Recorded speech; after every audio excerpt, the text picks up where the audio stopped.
भगवान बुद्ध की प्रेरक कथा क्रोध का उत्तर मौन से। बहुत समय पहले भारत के एक शांत और हरियाली से भरे गांव में भगवान बुद्ध अपने शिष्यों के साथ पहुंचे। गांव में उत्सव जैसा माहौल था। लोगों ने फूलों से स्वागत किया, दीप जलाए और बुद्ध के प्रवचन सुनने के लिए सुबह से ही सभा स्थल पर एकत्र होने लगे। लेकिन उसी गांव में एक व्यक्ति था जो बुद्ध की शिक्षाओं से नफरत करता था।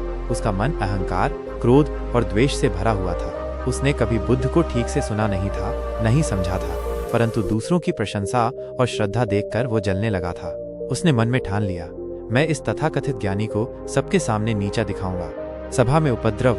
बुद्ध जैसे ही बोलना प्रारंभ करते हैं, वो व्यक्ति तेजी से सभा के बीचों बीच आता है। उसके चेहरे पर घृणा साफ झलक रही थी। वो चिल्लाने लगता है, तुम झूठे हो, ढोंगी हो, अगर तुम वास्तव में बुद्ध हो तो मेरा अपमान सहो। सभा में एकदम सन्नाटा छा जाता है। शिष्य स्तब्ध हैं, कुछ तो क्रोधित भी हो जाते हैं। उनके मन में आता है कि इस व्यक्ति को सभा से बाहर निकाल दें, लेकिन बुद्ध, वे सिर्फ मुस्कुराते हैं। एक ऐसी मुस्कान जो भीतर से आती है, शांत, स्थिर और निर्मल।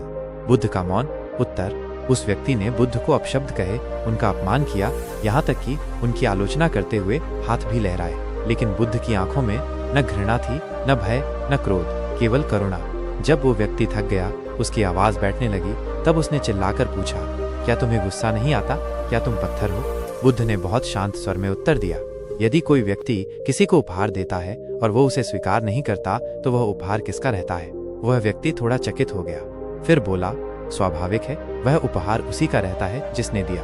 बुद्ध मुस्कुराते हुए बोले, ठीक वैसे ही तुम मुझे अपशब्दों का, क्रोध का, घृणा का जो उपहार देना चाहते थे, मैंने उन्हें स्वीकार नहीं किया। अब ये सब अभी भी तुम्हारे पास है। परिवर्तन की शक्ति। वो व्यक्ति अचानक जैसे किसी गहरी नींद से जाग गया। उसके नेत्रों में पश्चाताप छलकने लगा। वो वहीं जमीन पर बैठ गया और रोते हुए बोला, हे बुद्ध, मैंने अज्ञानवश आप पर क्रोध किया। आप सच में ज्ञानी हैं, आप मुझे क्षमा करें। बुद्ध ने उसे उठाया और कहा, तुमने जब देखा तभी जाग गए, यही सबसे बड़ा सौभाग्य है। कथा की सीख।